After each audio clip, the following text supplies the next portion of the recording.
Hello and welcome everybody to another edition of the Saturdays are for the Byzantines podcast. My name is Professor Ren. I am your host. If you have found this video, please make sure to give it a like, subscribe to the channel if you are new, and hit the notification bell so you never miss another episode. If you are listening on Apple Podcasts, Google Play, or apparently Spotify, I've heard that we're back on Spotify, not really sure. If you are listening on Spotify, how about this? If you're listening on Spotify, go to the YouTube channel and leave a comment saying that you're listening on Spotify. Sitting here with the fine Ave Maria cigar. Never smoked a cigar while recording before, but I thought I would give it a try. And so today is our little midweek episode. I've decided to only do one midweek episode this week. Again, sometimes the schedule works out to where you get one episode. Sometimes I can, come up with an idea for and then put together a quick video for two or one. It really just depends. Some weeks I'm feeling more creative than others about video topics. But today I wanted to give you guys a brief history of the Slavs, a quick early history. Who were the Slavs? Where do they come from? Why are they distinct and important? Obviously, we know today the Slavs are the people who generally inhabit Eastern Europe. They are a member of the Indo-European language family, right? Slavic is an Indo-European language, just like just like Germanic languages. English is a Germanic language, and the Romance languages as well. And so I want to go over a little bit of history in terms of what are some of the early records of them? Because in more modern history or even medieval history, there's a lot of references to the Slavs. But when we were reading through Procopius, we started to see some of the earliest references to the Slavs actually showing up on the scene. A lot of the earlier references, like we're going to talk about Herodotus here in a second. Herodotus only talks about the Slavs in that, like, he knows where they live or he has an idea of where they live, and basically, like, they exist. But apart from that, like, they don't know a whole lot.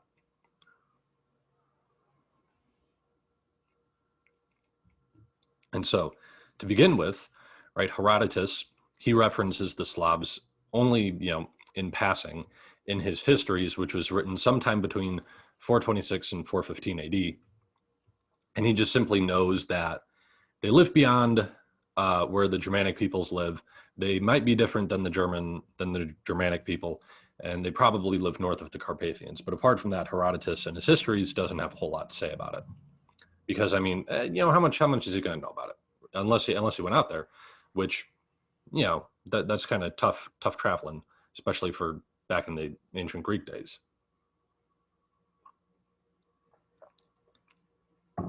Then in 98 AD, we also get a reference from Tacitus, who mentioned the Slavs. He calls them the Veneti or the Veneti. Some seem to be spelled with a T and a D. And Tacitus also notes that the Slavs live beyond the Germanic peoples, but he actually does not categorize that. He doesn't categorize the Veneti as separate from the Germanic people. He thinks that they're the same because they have a very similar lifestyle. They're both warriors. They live in the forest, all those sorts of things. But he does note that the language borrows heavily from their Sarmatian neighbors. The Sarmatians kind of are part of the two-pronged force that boxes the Slavs into, like, northeastern Europe for a while. It's the Sarmatians and the Scythians and the other Iranian-speaking peoples of the steppe, and then the Germanic people more towards the west are kind of boxing the Slavs in up there in northeastern Europe.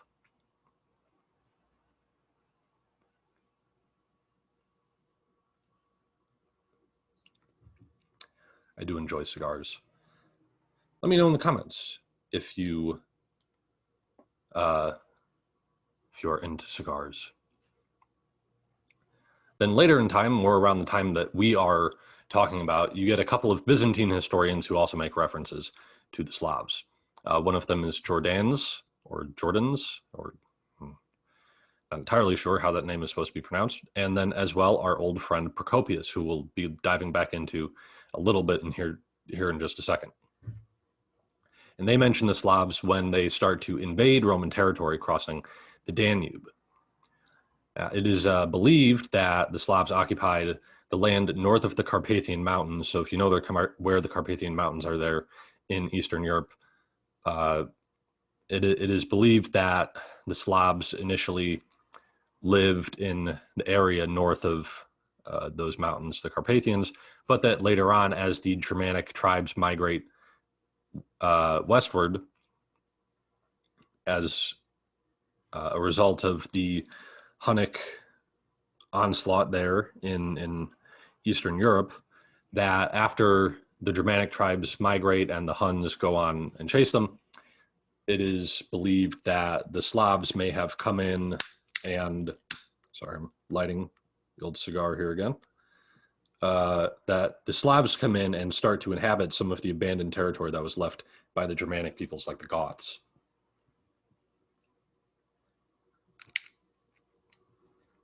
And certainly we can tell that, from the simple fact that, Ukraine used to be inhabited by the Goths and is now inhabited by Ukrainians who are Slavs.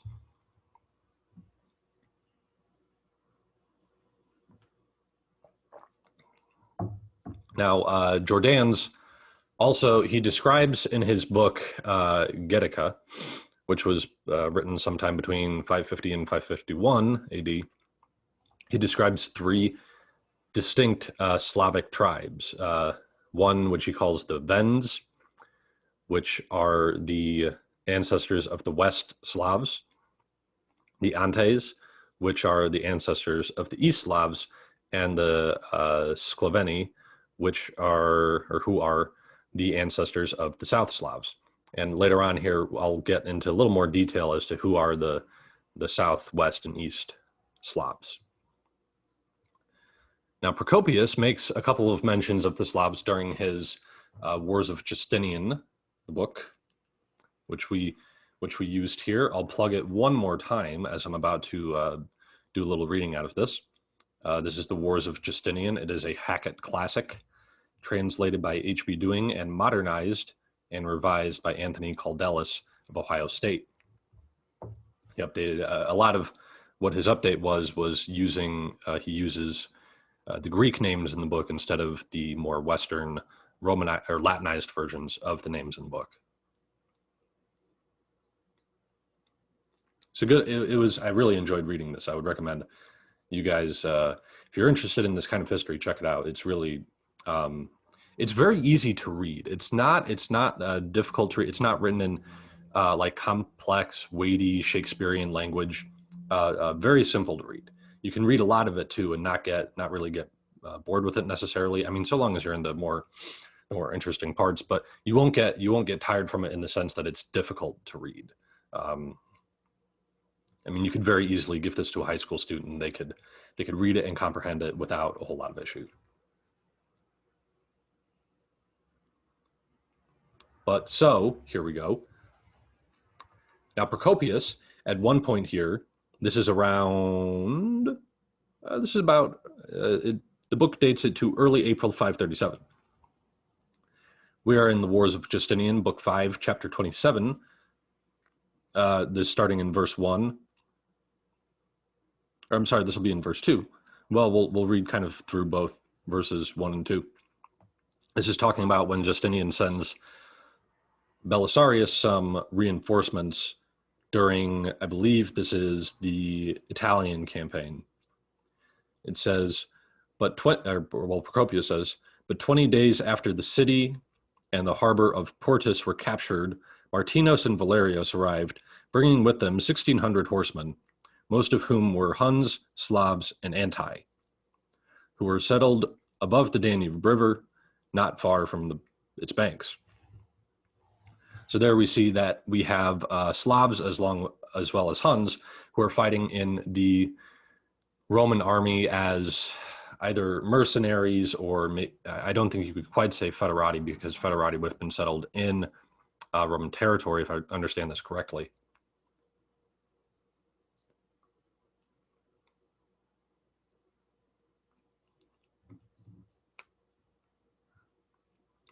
You can see here that the Romans are using them in their military, And of course, they're being used as cavalry. Slavs in Eastern Europe, like the winged hussars, and all of these. The Slavs, in terms of military, are well known for their horsemanship. Although initially, a lot of early accounts about the Slavs up in kind of the more forested areas of northeastern Europe, it's talked about they conduct a lot of guerrilla warfare. They use a lot of javelins and short range missiles. But as they kind of move out of the woods and out of the swamps out there, because there's a lot of swamps in Eastern Europe.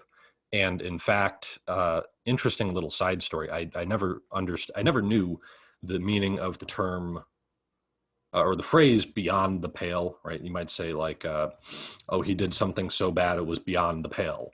Well, interestingly enough, I learned this. I took my senior seminar class in college was a history of European fascism, which is a very interesting class. Our professor was a modern Italian historian, and so obviously he does a lot of work with Mussolini and the Italian fascists. And he talked about how during the times of Jewish persecutions in Europe, a lot of them fled to Poland.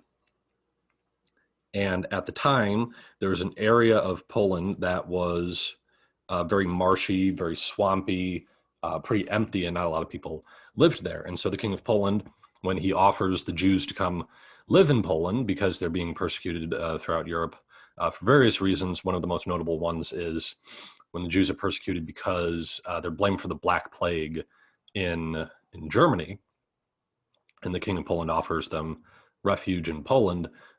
He basically lets them live in this kind of swampy area. The Jews essentially say like, "Wait, nobody's there. No one's around to like bother us. We can be alone." That sounds fantastic. But that area was kind of called like the Pale, or kind of the area past a little bit where they were living, and so you get this phrase that, oh, it's beyond the pale, as kind of, in a derogatory sense, because that's where a lot of Jews were living, which is just, I don't know. I thought that was interesting. Not sure how that necessarily relates to this, but I just figured, you get interesting stories in here sometimes.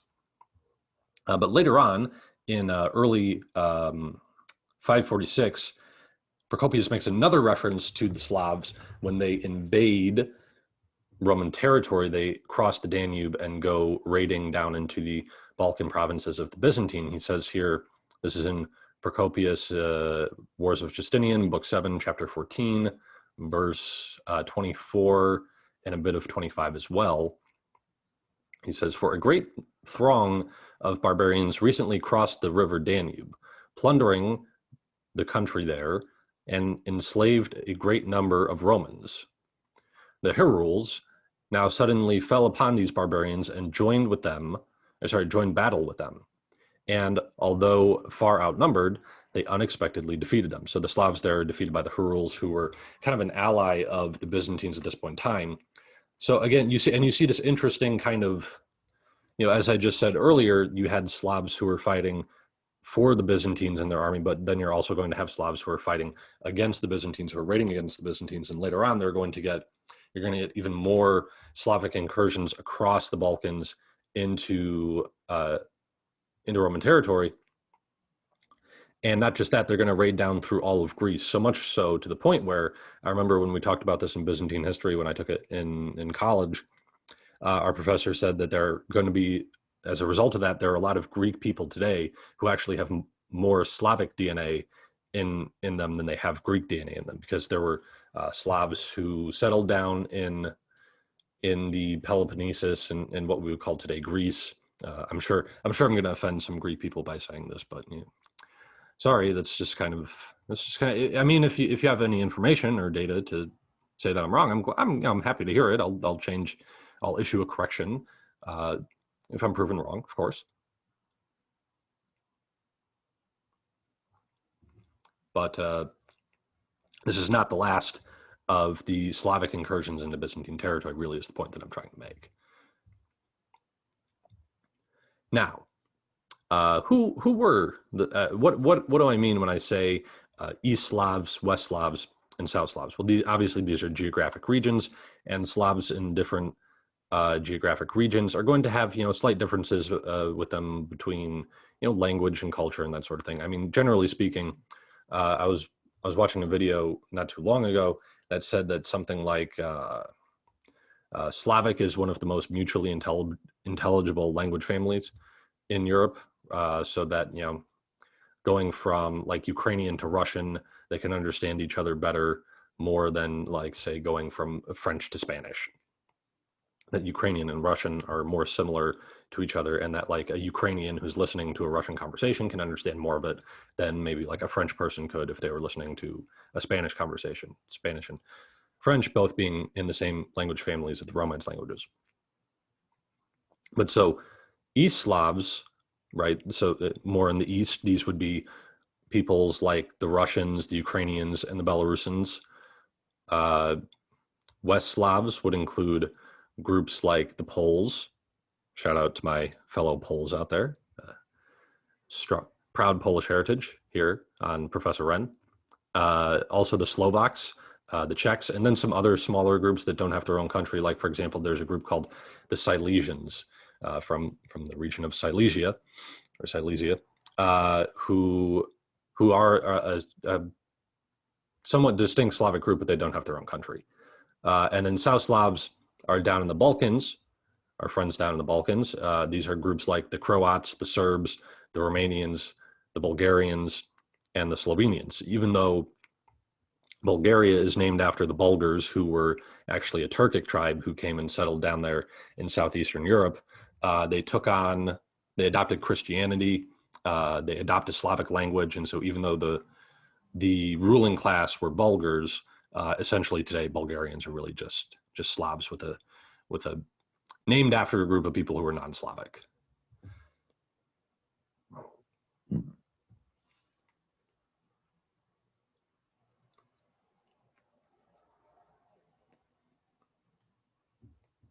I remember a few years ago, my younger sister, I have three younger sisters, and the youngest of them played tennis in high school. And at one of her tennis matches, one of the girls on the opposing team was, I can't remember, she was a Bulgarian, either exchange student or her family had moved to the United States from Bulgaria. I can't remember, but I overheard her or someone near her mention that she was from Bulgaria, and I thought that was kind of interesting. And so I kind of struck up a little conversation. And she spoke excellent English. I mean, most people in Europe speak like, several languages. And she also spoke French. I spoke a little French. I do speak a little French. It's not great, but we exchanged a couple like French phrases like "Hello, how are you? How are you doing?" That sort of thing. But it was just very interesting.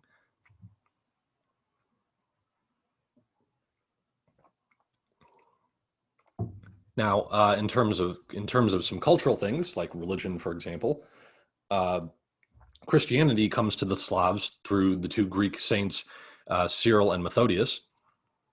They created an alphabet to bring the Slavs the Bible, because at the time the Slavs had kind of a mutually intelligible language. However, they did not really have a written language at this point in time. So Saint Cyril and Methodius, using the Greek alphabet, kind of adopted the Greek alphabet to fit more of the Slavic language, so that they could bring them, primarily the Bible, the primary written text. But apart from that, it's useful to have a written language, just generally speaking. And so from that, you get the Cyrillic alphabet, named after Saint Cyril. Now, many Slavic peoples took on the Cyrillic alphabet and still use it today, but some others do not. The way you can tell a Slavic country's religion is by looking at what alphabet they used. Now, if a Slavic country is Eastern Orthodox, meaning they do not follow the Pope, they're not part of the Catholic Church, then that Slavic country tends to, or I believe almost universally, uses the Cyrillic alphabet. However, if a Slavic country uses the a Latin alphabet, that means they are Catholic. Or you could say if a Slavic country is Catholic, that means they use the Latin alphabet. Because obviously the influence of the Catholic Church, the universal language of the Catholic Church is Latin. And so those countries are going to take on the Latin alphabet in use of their Slavic language as well. Although it's interesting, for a long time, for example, in Poland, the language of the nobility was actually Latin, and they would not do a whole lot of like reading and writing, or I guess even conversing. Although I find that hard to believe, because Latin is kind of a difficult language to converse in, because there's no vocal inflections. Anytime you want to like emphasize something in a sentence, you need to use like a reflexive pronoun, for example. But the language of the nobility in Poland for a long, long time was actually Latin. And that is because in Poland, they adopted Roman Catholicism. But conversely, like if you look at Russian, for example, Russian uses the Cyrillic alphabet because in Russia, they adopted Orthodox Christianity.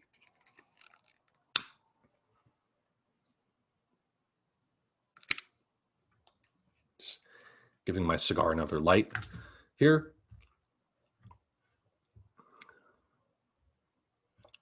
Now, Russia, as I just mentioned, is actually a very important inheritor of Byzantine culture. Obviously, the Russians get their Christian faith from the Byzantines, right? Saint Cyril and Methodius came from the Byzantine Empire. Some Russians also believe that Moscow is the third Rome.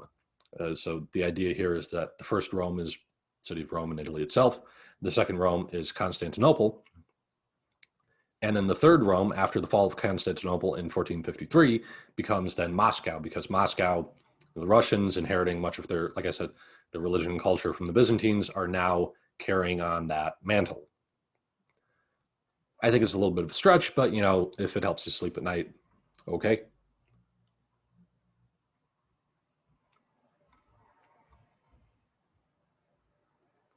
And what's interesting is that I believe I heard about this in a Lars Brownworth interview at the Smithsonian he did years ago.